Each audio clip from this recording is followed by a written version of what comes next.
মধ্যপ্রাচ্যের বুকে আবারও অশান্তির মেঘ জমছে। একদিকে মার্কিন প্রেসিডেন্ট ডোনাল্ড ট্রাম্পের অগ্নিগর্ভ বক্তব্য, যা যেন যুদ্ধের পক্ষে এক প্রকার ঢাল। অন্যদিকে ইরানের কাঁপাগলায় পাল্টা হুঁশিয়ারি, যা আপাত দৃষ্টিতে ছোট হলেও তার মধ্যে লুকিয়ে আছে এক ভয়াবহ প্রতিশোধের বীজ। ইরানের অভ্যন্তরে চলমান বিক্ষোভ দমনে বল প্রয়োগের প্রতিবাদ জানিয়ে ট্রাম্প যে সরাসরি হামলার হুমকি দিচ্ছেন, তা যেন এই অগ্নিকে আরও উস্কে দিচ্ছে। আর এর জবাবে ইরান মধ্যপ্রাচ্যে অবস্থানরত মার্কিন ঘাঁটিগুলোকে মিসাইলের বৃষ্টি নেমে মাটিতে মিশিয়ে দেওয়ার প্রতিজ্ঞা করছে। এই পরিস্থিতিতে বিশ্ব রাজনীতির করিডরে একটাই প্রশ্ন ঘুরপাক খাচ্ছে, যে প্রশ্নের উত্তর খুঁজছেন সবাই।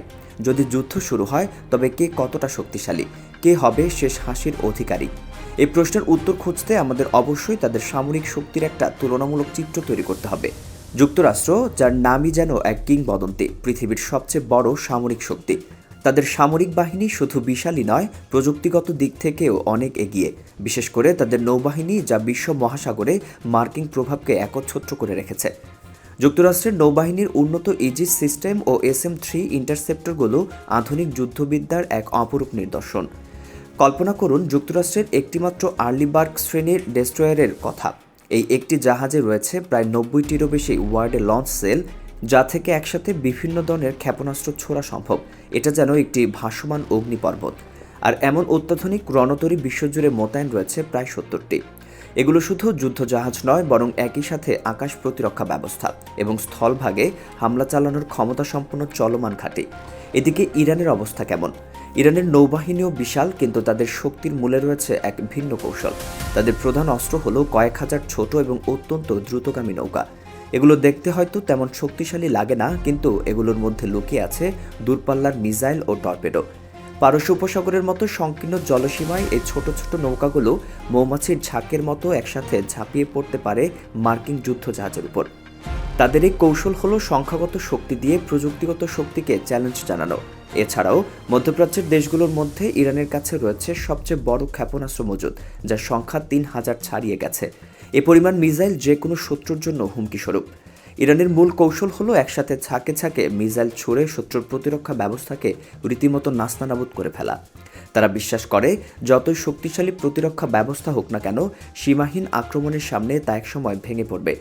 সম্প্রতি তারা যে ফাত্তা নামে একটি হাইপারসনিক মিসাইল উন্মোচন করেছে, তা এই কৌশলেরই নতুন অস্ত্র।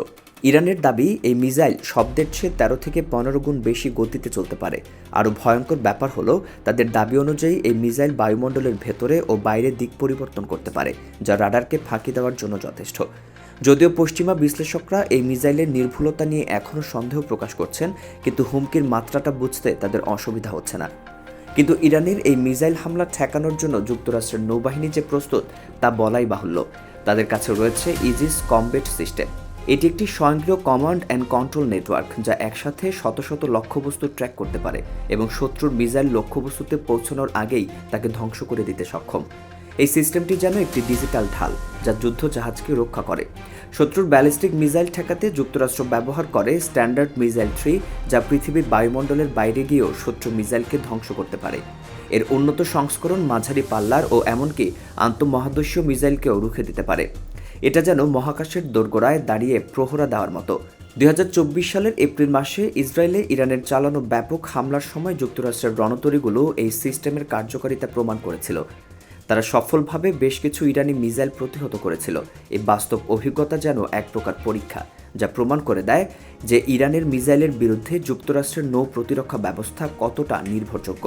এছাড়া যুক্তরাষ্ট্রের জাহাজগুলোতে ব্যবহৃত SPY-1 ও নতুন SPY-6 রাডার সিস্টেমগুলো ইরানের রাডারের তুলনায় অনেক বেশি শক্তিশালী। এগুলো নিচু দিয়ে আসা ক্রুজ মিসাইল ও অনেক উপর দিয়ে আসা ব্যালিস্টিক মিসাইল উভয়কে একসাথে শনাক্ত করতে পারে, যা যুদ্ধক্ষেত্রে এক বিশাল সুবিধা। গত কয়েক বছরে ড্রোন যুদ্ধে অভূতপূর্ব সাফল্য অর্জন করেছে ইরান। গত জুন মাসের এক যুদ্ধে তারা সাহেব সিরিজের সস্তা ড্রোনগুলো ঝাঁকে ঝাঁকে ব্যবহার করে বেশ সফলতা পেয়েছে। এই ড্রোনগুলো যেন আকাশ থেকে নেমে আসা মৃত্যুকূপ। ইরানের এই ড্রোন হামলা ঠেকাতে যুক্তরাষ্ট্রের কাছেও রয়েছে কার্যকর সমাধান। তাদের খেলানো CIWS বা ক্লোজ ইন ওয়েপন সিস্টেম প্রতি মিনিটে 1000 রাউন্ড গুলি ছুড়ে ড্রোনকে ছিন্নভিন্ন করে দিতে পারে। এটি যেন জাহাজের শেষ রক্ষা কবচ। এছাড়া ড্রোন মোকাবেলায় তারা এখন নীরব ও সাশ্রয়ী লেজার অস্ত্র মোতায়েন করেছে, যা অদৃশ্য রশ্মির মতো কাজ করে শত্রুকে ধ্বংস করতে। সমর বিশেষজ্ঞরা মনে করছেন যুক্তরাষ্ট্র ও ইরানের মধ্যে যদি যুদ্ধ শুরু হয় তবে তা হবে হাড্ডাহাড্ডি লড়াই। কিন্তু যুক্তরাষ্ট্রের মতো সুপার পাওয়ারের সামনে ইরান কতদিন টিকে থাকতে পারবে সেটি নিয়ে তাদের মনে সন্দেহ রয়েছে। একদিকে ট্রাম্পের হুঙ্কার, অন্যদিকে ইরানের পাল্টা হুঁশিয়ারি। এই ধরনের পাল্টাপাল্টি হুমকির জের ধরে যে কোনো মুহূর্তে মধ্যপ্রাচ্য আবারও যুক্তরাষ্ট্র ও ইরানের মধ্যে একটি রক্তক্ষয়ী যুদ্ধের ডামাডোল বাজাতে পারে।